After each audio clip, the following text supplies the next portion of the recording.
السلام علیکم دوستو، امید کرتی ہوں آپ خیریت سے ہوں گے۔ آج میں آپ کے لیے نمرہ احمد کا خوبصورت ناول مالا لائی ہوں۔ مجھے تو یہ پڑھ کر بڑا اچھا لگا، تو میں نے سوچا کیوں نہ میں یہ خوبصورت ناول آپ سے بھی شیئر کروں۔ اگر آپ میرے چینل پر نئے ہیں تو میرے چینل کو سبسکرائب کر لیں۔ چلیے شروع کرتے ہیں۔ مالا نمرہ احمد، حصہ اول، باب اول۔ بس ایک کار کریش، کسی مرض کی تشخیص، ایک غیر متوقع فون کال، کوئی نیا دریافت شدہ عشق یا ایک ٹوٹا ہوا دل، بس اتنی سی دیر لگتی ہے ہمیں ایک بالکل مختلف انسان بننے میں۔ کتنی خوبصورتی سے نزاکت بھری ہے ہمارے اندر، یہ سب چیزیں بس ایک پل میں بدل ڈالتی ہیں اس حقیقت کو کہ ہم کون ہیں۔ تاریخ تھی 5 اپریل، شہر تھا اسلام آباد کا، اور تھا صبح 8 بجے کا۔ ہماری کہانی ایک غیر متوقع فون کال سے شروع ہوتی ہے جو اس صبح کیفے جمال کو موصول ہوئی تھی۔ کیف ان دنوں ہر بے روزگار اور ناکام انٹرپرینیور کی طرح دن چڑھے تک سویا کرتا تھا اور دوپہر سے فجر تک کام کی تلاش میں لیپ ٹاپ کے سامنے بیٹھا کرتا تھا۔ اس وقت بھی وہ گہری نیند میں تھا جب گھنٹی بجی۔ اس نے سوئے ہوئے دماغ کے ساتھ فون کان سے لگایا۔ نمبر غیر شناسا تھا اور آواز خشک۔ کوئی ادھیڑ عمر مرد تھا جو اسے بتا رہا تھا کہ اس کا باس جو حال ہی میں برطانیہ سے آیا ہے اس سے ملنا چاہتا ہے۔ اس کے پاس کیف کے لیے ایک جاب آفر ہے۔ کون ہے آپ کے باس؟ وہ جمائی روکتے ہوئے اٹھ بیٹھا، آنکھیں مسلی، وقت دیکھا۔ ماہر فرید۔ مگر میں کسی ماہر فرید کو نہیں جانتا۔ جان جاؤ گے۔ ادھیڑ عمر آدمی نے کال کاٹ دی۔ قریباً 1.5 گھنٹے کے بعد کیف اوبر میں سوار اس لوکیشن کی طرف جا رہا تھا جو اس نامعلوم شخص نے بھیجی تھی۔ راستے میں اس نے گوگل کا سہارا لے کر ماہر فرید کو کھوجنا چاہا۔ ویسے تو بہت سے لوگ تھے اس نام کے، لیکن انگلینڈ سے تعلق رکھنے والا ماہر فرید اسے ایک ہی ملا۔ اس کا کوئی سوشل میڈیا اکاؤنٹ نہیں تھا، بس ایک فیس بک گروپ پر اس کا تذکرہ نظر آیا جو کہ اس کی کاؤنٹی کے چند رہائشیوں کے کمنٹس کی شکل میں تھا۔ کیف دلچسپی سے پڑھے گیا۔ معلوم ہوتا تھا کہ ماہر فرید کسی معروف کاروباری شخصیت کا بیٹا تھا اور اس کو کوئی ذہنی عارضہ لاحق تھا۔ چند برس قبل اس کے اپنے ماں باپ نے اسے ذہنی امراض کے ایک انسٹیٹیوشن میں داخل کروا دیا تھا۔ وہ ایک مدت وہاں زیر علاج رہا تھا۔ یہاں تک پڑھ کر کیف کا دل عجیب سا ہونے لگا، لیکن اگلی معلومات اس سے بھی زیادہ چونکا دینے والی تھیں۔ کسی نے گوسپ کے انداز میں لکھا تھا کہ جن دنوں ماہر زیر علاج تھا، اس کے باپ نے ماہر کو اپنی جائیداد سے بے دخل کرنے کا اعلان کر دیا تھا۔ وہ سب کچھ اپنی بیٹی کے نام چھوڑنا چاہتے تھے۔ ابھی وصیت کو قانونی شکل نہیں دی گئی تھی جب ایک کار کریش میں اس کے والد کا انتقال ہو گیا۔ ان کی وفات کے بعد ماہر کی ماں اور بہن ملک چھوڑ کے چلے گئے، اور نہ جانے کیسے، لیکن ماہر فرید کے ڈاکٹرز نے اسے کلیئر قرار دے کر ڈسچارج کر دیا۔ یوں وہ واپس اپنے گھر آ گیا، اور یقیناً اب وہ اپنے ماں باپ کے تمام اثاثوں کا مالک تھا۔ یہ خبر 2 سال پرانی تھی۔ کیف نے مزید سرچ کرنا چاہا، لیکن اس کے علاوہ انٹرنیٹ پر اس شخص کے کوئی نام و نشان نہ تھا۔ ہوٹل آ چکا تھا، یہیں ملاقات طے کی گئی تھی۔ ایک لمحے کے لیے کیف جمال کا دل چاہا کہ وہ واپس پلٹ جائے، لیکن کیا معلوم یہ کوئی اور ماہر فرید ہو۔ ایک دفعہ ملنے میں کیا حرج ہے۔ چند منٹ بعد وہ لفٹ میں سوار تھا جو اسے 4تھے فلور کی طرف لے کر جا رہی تھی۔ شاید مجھے بہتر حلیے میں آنا چاہیے تھا، لفٹ کے کداور آئینے میں اپنے عکس کو دیکھتے ہوئے اس نے سوچا۔ کیف ایک خوش شکل نوجوان تھا، البتہ اس کا حلیہ بے پرواہ سا تھا۔ ماتھے پہ بکھرے بال، بڑھی ہوئی شیو، جینز کے نیچے سفید جاگرز جو مٹیالے ہو چکے تھے، پوری آستین کی چیک والی شرٹ جس کے بٹن کھلے تھے، اور نیچے پہنی سفید شرٹ جھلکتی تھی۔ اس نے بالوں میں ہاتھ پھیر کے انہیں درست کرنا چاہا، لیکن کوئی فائدہ نہ تھا۔ 4تھے فلور پہ وہ لفٹ سے نکلا تو سامنے مرمری راہداری تھی۔ فاصلے فاصلے پہ کمروں کے دروازے تھے۔ کیف نے گردن گھما کے ہوٹل کی شان و شوکت کو دیکھا۔ یہاں رہائش پذیر انسان کو اس سے کیا کام ہو سکتا تھا؟ کیف جمال نے ایک ناکام انٹرپرینیور ہونے کے علاوہ ایک ایونٹ فوٹوگرافر بھی تھا جس کو لوگ عموماً انسٹاگرام یا فیس بک کے ذریعے ہائر کیا کرتے تھے۔ اس جیسے اس شہر میں سینکڑوں دوسرے فوٹوگرافر بھی تھے، پھر ماہر فرید نے اسے ہی کیوں بلایا؟ کمرے کا دروازہ ایک اڑدھیڑ عمر شخص نے کھولا۔ وہ بادامی رنگ کے سوٹ میں ملبوس تھا اور اس کے بال اتنے سفید تھے کہ سلور لگتے تھے۔ اس نے اسپاٹ تاثرات کے ساتھ سر سے پیر تک کیف کا جائزہ لیا، پھر خوش آمدید کہہ کے راستہ چھوڑ دیا۔ وہ آواز سے پہچان گیا، یہ وہی شخص تھا جس نے اسے کال کی تھی، ماہر فرید کا مینیجر۔ کیف تیز ہوتی دھڑکن کے ساتھ اندر داخل ہوا۔ سوئٹ کافی وسیع اور شاندار تھا، سارے میں لیونڈر اور موتیے کی خوشبو پھیلی ہوئی تھی۔ دیوار گیر کھڑکی کے پردے سے ہٹی ہوئی تھی اور باہر پھیلی روشن صبح دکھائی دیتی تھی۔ کھڑکی کے آگے رکھے ہوئے صوفے پہ ایک آدمی ٹانگ پہ ٹانگ جمائے بیٹھا تھا۔ وہ مسکراتے ہوئے کیف کو اندر آتے دیکھ رہا تھا۔ گرے پینٹ اور سفید شرٹ پہ چارکول ویسٹ پہنے وہ ایک بازو صوفے کی پشت پر پھیلائے ہوا تھا۔ پیچھے سے آتی روشنی میں اس کے کفلنگز چمک رہے تھے۔ وہ اس کی توقع سے زیادہ جوان اور وجیہ تھا۔ کلین شیف چہرہ، جیل سے سیٹ بال اور پرکشش آنکھیں۔ نہ چاہتے ہوئے بھی کیف کا دل مروبیت سے بھر گیا۔ اس نے جس طرح کے شخص کا خاکہ ذہن میں بنایا تھا، یہ آدمی اس سے کہیں مختلف اور شاندار تھا۔ آپ یقیناً ماہر فرید ہیں، وہ سنجیدگی سے کہتے ہوئے بیٹھا۔ دونوں کے درمیان شیشے کی میز تھی جس پہ لیدر کور والی بھوری ڈائری رکھی تھی۔ کچھ تھا اس کمرے کی فضا میں جو اعصاب پہ سوار ہوتا تھا۔ لیونڈر اور موتیے کی خوشبو اب محسوس نہیں ہو رہی تھی۔ خاموش کمرے میں واحد آواز ماہر فرید کے ناخنوں سے آ رہی تھی، جنہیں وہ صوفے کے ہتھے سے عادتاً رگڑ رہا تھا۔ کیف نے فیصلہ کر لیا تھا کہ وہ اس شخص کی امارت اور وجاہت کے روب میں نہیں آئے گا۔ کھنکار کے پوچھا، آپ مجھ سے کس سلسلے میں ملنا چاہتے تھے؟ تمہیں کیا لگتا ہے میں تم سے کیوں ملنا چاہتا تھا؟ وہ اس کی آنکھوں میں جھانک کے اس سے پوچھنے لگا۔ میں ایک فوٹوگرافر ہوں اور لوگ مجھے فوٹوگرافی کے لیے ہی بلاتے ہیں، اس نے سادگی سے جواب دیا۔ ماہر نے صوفے کی پشت سے بازو ہٹایا اور دونوں ہاتھ باہم پھنسا لیے۔ نظریں ہنوز اس کی آنکھوں پہ جمی تھی۔ صرف فوٹوگرافر؟ اس نے دائیں سے بائیں گردن ہلائی۔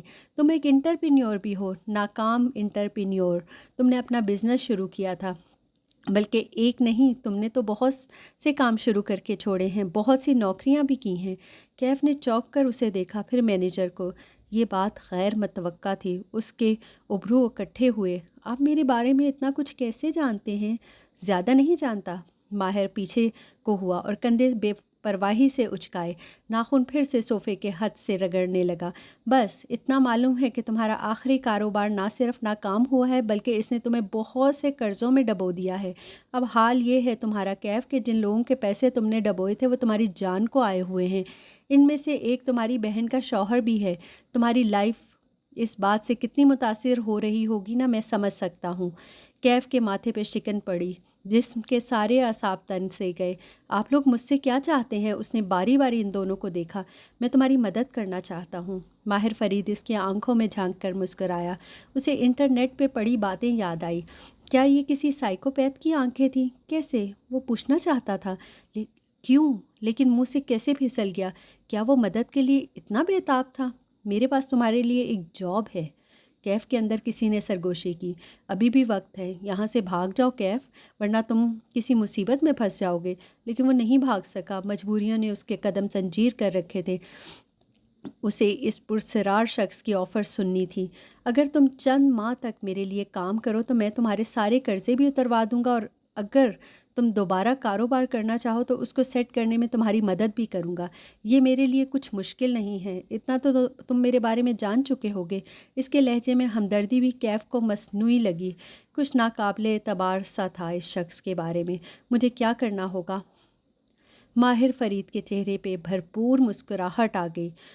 اس نے گہری سانس باہر کو خارج کی۔ بالآخر اس نے میز پر رکھی بھورے لیدر کور کی ڈائری اٹھائی، 2 انگلیوں سے ڈائری کے اندر سے ایک تصویر نکالی اور سامنے رکھی۔ کیف نے نظریں جھکا کے دیکھا۔ وہ ایک لڑکی کی تصویر تھی، چہرے کا کلوز اپ۔ وہ مسکرا رہی تھی، اس کی آنکھیں سبز تھی اور بھورے بال ڈھیلے جوڑے میں بندھے تھے۔ وہ ایک بے داغ شفاف سا چہرہ تھا۔ ایسے چہرہ انسان ہر روز نہیں دیکھتا۔ تم اس لڑکی کو جانتے ہو؟ کیف نے نفی میں سر گردن ہلائی۔ یہ تمہاری کزن صفورہ کی دوست ہے۔ کیف نے الجھ کے اسے دیکھا۔ صفورہ اس کی امیر سیکنڈ کزن تھی، مہینوں بعد اس سے ملاقات ہوا کرتی تھی، اور اس میں بھی صفورہ اور اس کو اسٹیبلشڈ نہ ہونے کے لیکچرز دیتی تھی۔ تنگ آ کر اس نے صفورہ کی فیملی سے ملنا ہی چھوڑ دیا تھا۔ صفورہ نے اپنی اس دوست کی تصویر اٹھا کے دکھائی کہ وہ 2-3 دفعہ سیکیورٹی گارڈز رکھوا کے دیے ہیں، لیکن اس لڑکی کے پاس زیادہ دن تک کوئی گارڈ نہیں ٹکتا۔ پچھلے ہفتے اس نے پھر سے صفورہ سے کوئی قابل بھروسہ گارڈ ڈھونڈنے کے لیے کہا ہے۔ سفید بالوں والا مینیجر اسی دوران باری باری ان دونوں کو دیکھ رہا تھا، جیسے ٹینس کے میچ میں گیند کا نظروں سے تعقب کر رہا ہو۔ اوکے، کیف ابھی تک سمجھ نہیں پا رہا تھا۔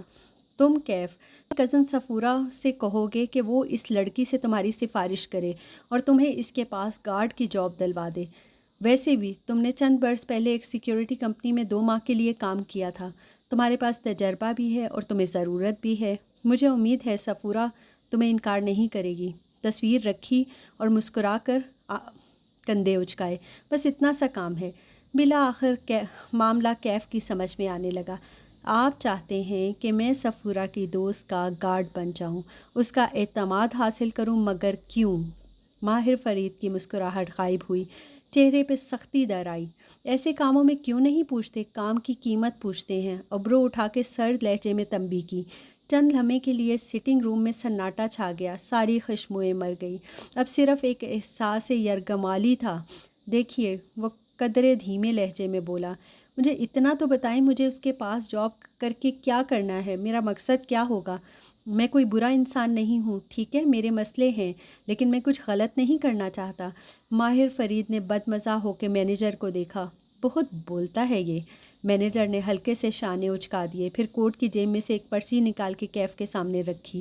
اس پہ ایک رقم درج تھی۔ کیف نے رقم کے ہندسے پڑھے، پھر صفر گنے۔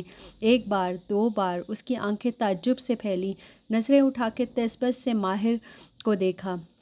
بدلے میں آپ کیا چاہتے ہیں؟ اتنے پیسے کوئی نیک کام کے لیے نہیں دیا کرتا کیف، وہ سپاٹ سے انداز میں بولا۔ کیف نے پرچی پہ درج رقم دوبارہ پڑھی، پھر سر جھکا دیا، اتنا کہ تھوڑی سینے سے لگنے لگی۔ کسی لڑکی کا گارڈ بننے کا مطلب ہے سائے کی طرح اس کے ساتھ رہنا، اس پہ نظر رکھنا، اس کو نقصان پہنچانا۔ یہ مجھ سے نہیں ہوگا۔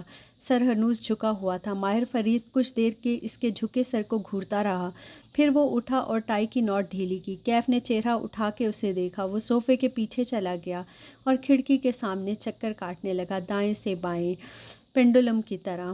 وہ جیسے کچھ سوچ رہا تھا، پھر قدم روک کے دور بیٹھے کیف کو دیکھا۔ ٹھیک ہے، نہ مانو میری بات، پھر کیا کرو گے؟ اس کی آواز میں نرمی تھی، جیسے سمجھا رہا ہو۔ کاروبار میں نقصان اور قرضوں نے تمہاری سوشل لائف ختم کر کے رکھ دی ہے۔ مرد کا معاشی طور پر اسٹیبلش نہ ہونا اس کی عزت عادی کر دیتا ہے، وہ لوگوں سے ملنا چھوڑ دیتا ہے، لاؤنج لیزرڈ بن جاتا ہے، گھر سے نہیں نکلتا، اور نکلتا ہے تو ایسے جوتے پہن کے۔ کیف نے چونک کے اپنے جوتوں کو دیکھا، سفید جاگرز مٹیالے ہو چکے تھے۔ اس نے پیر قدرے پیچھے کیے، لیکن وہ ان کو چھپا نہیں سکتا تھا۔ دوسری طرف میری آفر ہے۔ ماہر فرید واپس اس کے سامنے آ کے بیٹھا۔ میرے لیے صرف 2 ماہ کام کرو، صرف 2 ماہ، اور ساتھ اپنی فوٹوگرافی جاری رکھو اور اپنا نیا بزنس پلان بناؤ۔ 2 ماہ ختم ہوتے ہی میں تمہارا بزنس خود سیٹ کروا دوں گا، مارکیٹنگ، نیٹ ورکنگ میری ٹیم سب کر لے گی۔ صرف 2 ماہ۔ وکٹری کی 2 انگلیاں بنا کے دکھائی۔ اب آپ اپنا کام کسی اور سے بھی کروا سکتے ہیں، پھر میں ہی کیوں؟ ماہر فرید پیچھے کو ہوا اور ٹانگ پہ ٹانگ جمائی۔ اب کہ وہ بولا تو آواز میں برہمی تھی، تم میرا کام کرو گے یا نہیں؟ کیف جمال کا چہرہ ہلکا سا سرخ ہوا۔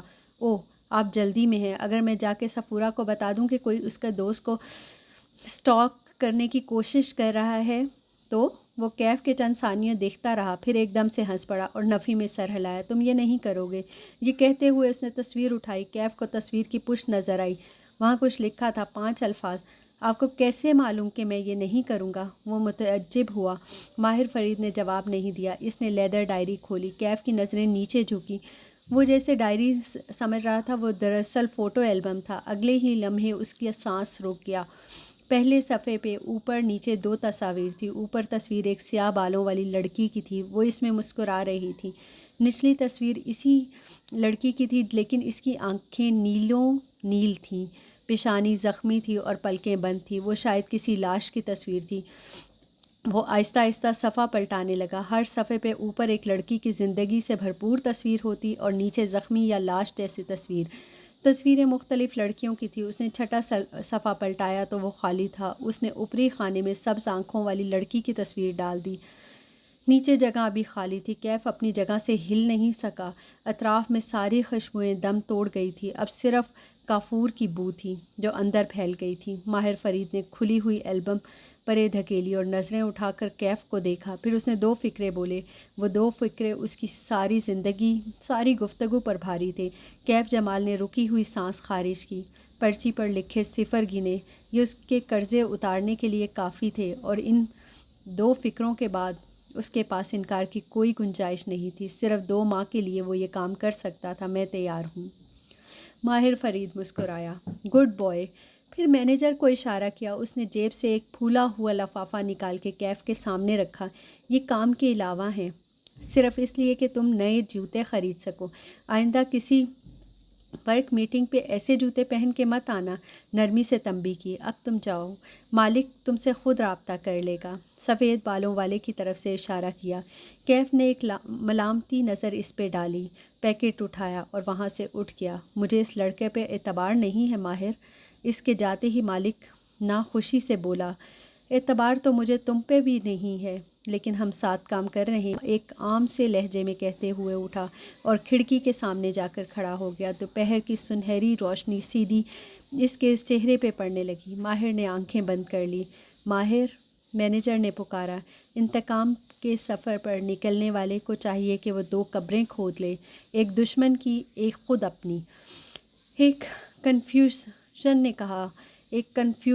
نے کہا تھا، اور جانتے ہو اسے کیا چیز قبر تک لے گئی تھی؟ اپنے بیٹوں کی موت کا غم۔ وہ آنکھیں بند کیے کہہ رہا تھا، سر سی سرگوشی میں، موت سے بڑا کوئی غم نہیں ہے مالک۔ میز پہ البم یوں ہی کھلا رکھا تھا۔ مالک نے تعصب سے نفی میں سر ہلایا، پھر ہاتھ بڑھا کے چھٹا صفحہ پلٹایا تو سبز آنکھوں والی لڑکی کی تصویر کی پشت دکھائی دینے لگی۔ وہاں اردو میں لکھا تھا، حورِ جہاں کی بیٹی کشمالہ۔ تاریخ تھی 11 اپریل اور شہر تھا اسلام آباد کا۔ آج کا دن بہت اہم تھا، کیونکہ آج کشمالہ کی زندگی بدلنے جا رہی تھی، لیکن اپنی صبح کا آغاز کرتے ہوئے اس نے اس بات کا علم نہیں تھا، کسی کو بھی نہیں ہوتا۔ وہ بیڈ روم میں آئینے کے سامنے کھڑی کانوں میں ٹاپس پہن رہی تھی جب موبائل کی مخصوص ٹون بجی۔ وہ مسکرا دی۔ یقیناً ماں کا فیملی گروپ پہ میسیج آیا ہوگا، وہ بھی گڈ مارننگ کا۔ ماں ایک ہی میسیج اپنے تینوں بچوں کو فیملی گروپ اور پرسنل چیٹ پہ الگ الگ بھیجتی تھی۔ اس نے ٹاپس پہن کے موبائل اٹھایا اور میسیج کھولا۔ ماں نے گڈ مارننگ کے ساتھ پوچھا تھا کہ کیا وہ ویکینڈ پہ عزا کی شادی کے لیے لاہور آئے گی؟ کل بتاؤں گی ماں، اس نے مبہم سا جواب بھیج دیا۔ یہاں ریسٹورنٹ میں اتنے سارے کام پڑے ہیں، وہ کیسے جائے گی لاہور؟ وہ کل معذرت کر لے گی۔ اپنی تیاری مکمل کر کے اس نے سر سے پیر تک آئینے میں اپنا جائزہ لیا۔ اس نے نیوی بلیو لمبی قمیض کے ساتھ ہم رنگ دوپٹہ کندھے پر ڈال رکھا تھا، گلے سے گردن میں پہنا ننھا سا ڈائمنڈ لاکٹ جھلک رہا تھا۔ پیروں میں زرد ہائی ہیلز تھی۔ لمبے بھورے بال فرنٹ جوڑے میں بندھے تھے۔ بیضوی چہرہ گلابی سفید سا تھا، جیسے عموماً پٹھان لڑکیوں کا ہوتا ہے، اور آنکھیں سبز تھی۔ اس کے گرد لائنر لگا تھا، جیسے سیاہ پیالے میں سبز پانی ہو۔ اس نے چہرہ دائیں بائیں گھما کے دیکھا۔ سکن بے داغ تھی، کوئی ایک پمپل بھی نہ تھا۔ اس نے جوڑے سے 2 لٹیں نکالی اور انگلی سے رول کر کے چھوڑ دی۔ وہ چہرے کے دونوں اطراف میں ٹھہر گئی، اپنے عکس کو دیکھ کر مسکرائی۔ وہ کام پہ جانے کے لیے تیار تھی۔ ماں ہوتی سامنے تو کہتی کہ ان کی کوئی بیٹی حسن میں ان پہ نہیں گئی۔ کہاں اپنے زمانے کی حسین ترین حورِ جہاں بیگم، اور کہاں ماں بینا اور کشمالہ۔ ایک تو ماں کا جج مینٹل آواز ہمیشہ ذہن کے پس منظر میں گونجتی ہے، ججمنٹل آواز ہمیشہ ذہن کے پس منظر میں گونجتی تھی، چاہے سارا زمانہ کہے کہ ماں بینا اور کشمالہ جیسا حسین کوئی نہ تھا۔ ماں نے نہیں ماننا۔ وہ ماں کو یاد کر کے زیر لب مسکراتی ہوئی کھڑکی تک آئی۔ کھڑکی میں 3 ننھے گملے رکھے تھے، ان میں بیگونیا اور ہیورتھیا اگے ہوئے تھے۔ کشمالہ نے چہرہ ان کی سطح تک جھکا کے دیکھا۔ باقی دونوں کے نئی گروتھ نظر آ رہی تھی، مگر ہیورتھیا کے پتے بھورے ہو رہے تھے۔ شاید روشنی اس کے لیے تیز تھی۔ اس نے پودے کو ذرا پیچھے کر دیا۔ وہ باہر جانے کے لیے لاؤنج میں آئی، کونے میں رکھی ورک ٹیبل سے زرد ہینڈ بیگ اور لیپ ٹاپ اٹھایا، پھر بیرونی دروازے کی طرف بڑھی۔ تبھی نگاہ میں کچھ کھٹکا۔ کشمالہ کے قدم زنجیر ہوئے، گردن دھیرے سے دائیں جانب موڑی۔ دیوار گیر بک شیلف میں ایک موٹی سی کتاب کی جگہ خالی تھی۔ کشمالہ کی نگاہوں نے نیچے میز تک کا سفر کیا۔ وہاں ایک دبیز ڈکشنری رکھی تھی۔ یہ شیلف سے نیچے کیسے آئی؟ اس نے چونک کے ٹیرس کے دروازے کو دیکھا، وہ بند تھا۔ کھڑکیاں بھی اندر سے مقفل تھیں۔ اس نے یاد کرنے کی کوشش کی، رات کو جب میں گھر آئی تھی تب یہ کتاب اپنی جگہ پہ تھی یا نہیں، مگر کچھ یاد نہ آیا۔ اس نے سر جھٹکا۔ خیر کوئی بات نہیں، صفورہ نے کہا تھا کہ وہ نئے گارڈ کے لیے کسی کو آج بھیج رہی ہے۔ گارڈ آ جائے گا تو یہ مسئلہ نہیں ہوگا۔ اسے ابھی اس معاملے کی فکر نہیں کرنی چاہیے۔ اسے اپنے نئے بزنس پلان پہ فوکس کرنا تھا، اور اس بارے میں سوچتے ہی مالا کے لبوں پر ایکسائٹمنٹ بھری مسکراہٹ بھر گئی۔ وہ بیرونی زینے سے اترتے ہوئے نیچے آئی۔ وہ ماموں کے گھر کی بالائی منزل پر بطور پیئنگ گیسٹ رہتی تھی۔ ماموں مومانی اور ان کی فیملی نیچے رہتے تھے۔ دونوں کی ملاقات ہفتوں بعد ہوا کرتی تھی۔ باہر ہوا ٹھنڈی تھی اور آسمان پہ سیاہ بادل تھے۔ آج خوب بارش برسی تھی۔ کچن کے جالی دار دروازے سے ناشتے کی مہک پورچ تک آ رہی تھی۔ وہ دروازے پر رکی اور جھالی سے اندر جھانکا۔ نسرین کام کرتی دکھائی دے رہی تھی۔ نسرین، کل میرے پورشن میں کوئی آیا تھا؟ نہیں باجی، کوثر تو چھٹی پہ ہے 2 دن سے۔ اس نے صفائی والی لڑکی کا نام لیا۔ کشمالہ پورچ کی طرف بڑھ گئی۔ البتہ اس کی سوچتی نظروں نے گیٹ اور لان کا جائزہ ضرور لیا تھا۔ کون تھا جو اس کی غیر موجودگی میں اس کے پورشن میں آتا تھا؟ بلکہ نہیں، اسے ابھی اس بارے میں نہیں سوچنا تھا۔ اسے آج ظہیر کو اپنے نئے بزنس پلان کی پریزنٹیشن دینی تھی۔ اسے اپنی توانائی برقرار رکھنی تھی۔ ظہیر اس کا کلاس فیلو تھا۔ دونوں نے لاہور میں ایک ساتھ گریجویٹ کیا، پھر ظہیر اسلام آباد واپس آ گیا۔ کشمالہ کے پاس آئیڈیاز تھے اور ہمیشہ ہی ہوتے تھے، اور ظہیر کے پاس سرمایہ تھا جو کشمالہ کے پاس نہیں تھا۔ ابا بچپن میں ہی کہیں اللہ کو پیارے ہو گئے تھے، سعودیہ میں جاب کرتے تھے، بچوں سے تعلق نہ ہونے کے برابر تھا۔ 4 سدہ میں ان کی زمینیں اور باغ تھے۔ ابا کی وفات کے بعد بھی ماں نے کبھی نوکری نہیں کی، صرف حساب کتاب کے لیے زمینوں اور ٹھیکوں کے رجسٹر سنبھالے، لیکن اپنے تینوں بچوں کو ایک اچھی زندگی اور اعلیٰ تعلیم فراہم کی۔ ماہی آرکیٹیکٹ تھی، معید ڈاکٹر بن چکا تھا، اور کشمالہ کو ہمیشہ سے اپنا کام کرنے کا شوق تھا۔ لیکن 5 سال پہلے جب اس نے اپنا کام شروع کرنے کا سوچا تو اس کے پاس سرمایہ نہیں تھا۔ ان دنوں ماہی کی شادی کرنی تھی ماں کو، گو کہ ماہی اس سے چھوٹی تھی، لیکن اس کی آباد سے منگنی برسوں سے طے تھی۔ آباد ان کی سگی خالہ کا بیٹا تھا۔ کشمالہ ان حالات میں ماں پہ بوجھ نہیں ڈال سکتی تھی، سو اس نے ظہیر کی انویسٹمنٹ کی ضرورت تھی۔ یوں 5 برس پہلے ظہیر اور اس نے مل کے ایک بزنس کی بنیاد رکھی۔ ظہیر کی انویسٹمنٹ اور مالا کے آئیڈیاز اور محنت، اس وقت جو ناممکن لگتا تھا وہ 5 برس بعد شہر کے معروف اور ایلیٹ ریسٹورنٹ میں شمار ہونے لگا تھا۔ اوشن ریسٹورنٹ کے لیے اس نے 5 برس پہلے لاہور چھوڑ دیا تھا۔ ماں اس فیصلے سے خوش نہیں تھی، لیکن انہوں نے کبھی منع نہیں کیا، ہمیشہ ساتھ دیا۔ معید میڈیکل پڑھ رہا تھا اور ماں کے ساتھ ہوتا تھا۔ پھر ماہی اور آباد بھی اسی کالونی میں رہتے تھے، یوں ماں کو اس کی ضرورت نہ تھی۔ 1 سال پہلے آباد کی کینیڈا میں جاب لگ گئی تھی۔ پہلے وہ گیا اور پھر 6 ماہ بعد ماہی بھی کینیڈا چلی گئی۔ ماں کے پاس صرف معید تھا جو سرجری میں ٹریننگ کر رہا تھا۔ ایک احساس ہوتا تھا کہ ماں قدرے اکیلی ہو گئی ہے اب۔ وہ سوچتی بھی تھی کہ وہ ہر دوسرے ویکینڈ پہ لاہور جایا کرے گی، لیکن لاہور جاتے جاتے اسے 1 ڈیڑھ ماہ گزر جایا کرتا تھا، اور اب وہ اوشن کے ایک نئے بزنس پلان پہ کام کرنے جا رہی تھی۔ اب تو شاید وہ 6 ماہ بعد لاہور جا سکے گی۔ یہ نیا آئیڈیا اسے چند ہفتے قبل آیا تھا۔ اوشن کے پیچھے کچھ جگہ خالی تھی جو ظہیر کی ملکیت تھی۔ پلان یہ تھا کہ وہ دونوں مل کے وہاں ایک بیکری بنائیں، لیکن وہ ایک منفرد طرز کی بیکری ہوگی، اور اس دفعہ کشمالہ خود بھی انویسٹ کرے گی۔ اس نے ابھی ظہیر کو اس بارے میں نہیں بتایا تھا۔ وہ ایک ہی دفعہ پوری تیاری کے ساتھ اسے پریزنٹیشن کے ذریعے بتانا چاہتی تھی تاکہ وہ انکار نہ کر سکے۔ ڈرائیو کرتے ہوئے وہ مسلسل مسکرا رہی تھی۔ دفعتاً موبائل کی گھنٹی بجنے لگی۔ وہ جانتی تھی اس وقت کس کی ویڈیو کال آ سکتی ہے۔ اس نے ہولڈر میں لگے فون کا بٹن دبایا، اسکرین پہ ویڈیو کال روشن ہوگی۔ کیسی ہو ماہی؟ ہمیشہ کی طرح خوبصورت، ماہی کی چہکتی ہوئی آواز سنائی دی۔ مالا نے اسٹیئرنگ گھماتے ہوئے مسکرا کر موبائل اسکرین کو دیکھا۔ وہاں ماہی نظر آ رہی تھی۔ کینیڈا میں اس وقت رات تھی۔ ماہی کچن کاؤنٹر کے پیچھے کھڑی جوسر کے جگ سے جوس گلاس میں انڈھیل رہی تھی۔ گوری رنگت، گلابی گال اور بھوری آنکھوں والی ماہی ایک کیوٹ سی پٹھان لڑکی تھی۔ بال چھوٹے اور باب سٹائل میں کٹے ہوئے تھے، ایک طرف سے کان کے پیچھے اڑے ہوئے تھے اور دوسری طرف گال پہ آگے کو گرتے ہوئے۔ یہ ماہی کا سگنیچر ہیئر کٹ تھا جس کو وہ کبھی بھی نہیں بدلتی تھی۔ تم نے ظہیر کو اپنا بزنس پلان دکھانا ہے نا آج، سوچا تمہیں وش کر دوں۔ ماہی جگ سے گلاس میں جوس انڈھیلتے ہوئے کہہ رہی تھی۔ تھینک یو ماہی، اور تم ٹھیک ہو، اپنا خیال رکھتی ہو نا؟ مجھے چھوڑو، ظہیر کا بتاؤ، وہ مان جائے گا نا؟ ماہی کچن میں اسٹول پہ بیٹھی، کوہنیاں کاؤنٹر پہ رکھے اور جوس کا گلاس کوہنیوں کے درمیان رکھا، پھر اسٹرا ہونٹوں کے بیچ ڈال کے گھونٹ بھرا۔ وہ بزنس مین ہے، اتنے اچھے آئیڈیا کو نہ نہیں کہے گا۔ تم نہ ظہیر پہ زیادہ ہی ٹرسٹ کرتی ہو۔ اسٹرا ہٹا کر اس نے خفگی سے کہا، آنکھیں شکی انداز میں چھوٹی ہوئی۔ وہ دل کا شیخ ہے، میں بتا رہی ہوں، وہ تمہیں انویسٹ نہیں کرنے دے گا۔ سارا پروفٹ اور کنٹرول اسے خود چاہیے۔ کشمالہ ڈرائیو کرتے ہوئے مسکرا دی۔ کیوں اتنا شک کرتی ہو لوگوں پہ؟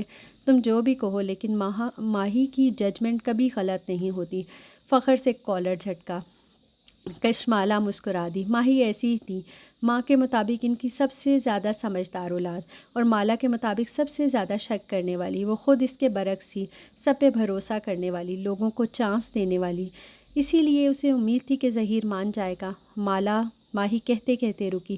کشمالہ اپنی بہن کو اتنے اچھے سے جانتی تھی کہ اسے معلوم تھا اب وہ کیا بات کرنے جا رہی ہے۔ پھر تو کچھ نہیں ہوا نا؟ نہیں، اب میں چلتی ہوں، اوشن آ گیا ہے۔ اس نے کتاب کے اپنی جگہ پہ نہ ہونے والی بات گول کر دی۔ کم از کم اس وقت وہ ماہی کا لیکچر نہیں سن سکتی تھی۔ اوشن نامی ریسٹورنٹ نیلے اور سفید رنگوں پہ استوار کیا گیا تھا۔ برآمدے کی میزیں لوگوں سے پر تھی، گفتگو، کہکے، ناشتہ اور کافی کی مہک۔ اندر کا ہال بھی تقریباً بھرا ہوا تھا، ہر روز کی طرح۔ اس کے آتے ہی ادھر ادھر جاتے عملے نے اسے جہاں دیکھا وہیں رک کر سلام کیا۔ بارش آنے والی ہے، مزید مہمانوں کو لان میں مت بٹھاؤ۔ گزرتے ہوئے اس نے کسی کو روکا، اور 15-20 منٹ تک جو بھی لان میں بیٹھا تھا اس کو بہت ادب کے ساتھ برآمدے میں موو ہونے کے لیے کہہ دو۔ پھر ایک ویٹر کو روکا، 2 انگلیوں سے قریب آنے کی ہدایت کی۔ وہ مؤدب سے چلا آیا۔ اس کٹلری کو یہاں سے اٹھاؤ۔ تحکم سے ایک میز کی طرف اشارہ کیا، اور فاروق سے کہو اس کو واش کر کے ڈرائی کر کے بھیجے۔ مجھے اتنی دور سے اس پہ پانی کے داغ نظر آ رہے ہیں۔ لہجہ 2 ٹوک مگر نرم تھا۔ کہہ کے وہ رکی نہیں، ہائی ہیلز سے چلتی ہوئی سیڑھیوں کی طرف بڑھ گئی۔ اوپر آ کے پہلے ظہیر کے آفس میں جھانکا، وہ وہاں نہیں تھا۔ وہ دیر سے آتا تھا اور جلدی چلا جاتا تھا۔ خیر ہے، وہ اس کا انتظار کر لے گی۔ پھر وہ اپنے آفس میں آئی جہاں سائیکہ پانی کی ٹھنڈی بوتل اور اس کی کافی رکھ رہی تھی۔ Thank you Saika. وہ مسکرا کے اپنی سیٹ کی طرف آئی۔ اس کا آفس چھوٹا سا تھا۔ آفس ٹیبل پر کھڑکی سے سیدھی دھوپ پڑتی تھی۔ وہاں کیکٹس کا ننھا سا سفید گملہ رکھا تھا۔ Hello Sheldon. اس نے مسکرا کے گملے کی مٹی تک چہرہ جھکا کے اسے دیکھا۔ سیدھا لمبا سا کیکٹس جس کا نام اس نے شیلڈن رکھا تھا اور اسے گزشتہ روز کے مقابلے میں بڑا لگا تھا۔ میم، سائیکہ نے جاتے جاتے کہا، کوئی کیف جمال آپ سے ملنے آیا ہے، بھیجوں؟ ہاں، اسے بھیجو۔ وہ اپنی پاور سیٹ پہ بیٹھی اور کمر پیچھے ٹکائی۔ ایک سکون سا وجود میں بھر گیا۔ اس کا یہ آرام دہ آفس۔ گردن موڑ کے کھڑکی کو دیکھا جو ٹیبلز کے ساتھ بائیں طرف تھی۔ کھڑکی سے نیچے نظر آتا ریسٹورنٹ کا لان، پھول، پودے، کونے میں لگے گھنے درخت۔ اوشن اس کی وہ جنت تھا جسے اس نے اپنے ہاتھوں سے بنایا تھا۔ اب وہ اس کو مزید پھیلانے جا رہی تھی، لیکن پہلے اسے سیکیورٹی گارڈ کا انٹرویو کرنا تھا۔ اس نے موبائل پہ صفورہ کی چیٹ کھولی اور کافی کا گھونٹ بھرتے ہوئے اس کا میسیج دوبارہ پڑھا۔ وہ اپنے کزن کیف جمال کی سفارش کر رہی تھی۔ وہ ضرورت مند بھی تھا اور قابل بھروسہ بھی۔ صفورہ نے اسے تقریباً درخواست کے لہجے میں لکھا تھا کہ مالا اس کو جاب دے دے۔ وہ پچھلے گارڈ کی طرح جاب چھوڑ کے نہیں جائے گا۔ انٹرویو بھی ایک فارمیلٹی ہی تھا۔ صفورہ نے کہہ دیا تو بس کہہ دیا۔ صفورہ بہت سوشل اور تعلقات رکھنے والی لڑکی تھی۔ کسی کو ملازم چاہیے یا گارڈ، صفورہ اسے سب سے پہلے رابطہ کیا جاتا تھا۔ دروازہ کھلنے کی آواز آئی تو کشمالہ نے سر اٹھایا اور کچھ کہنے لگی، لیکن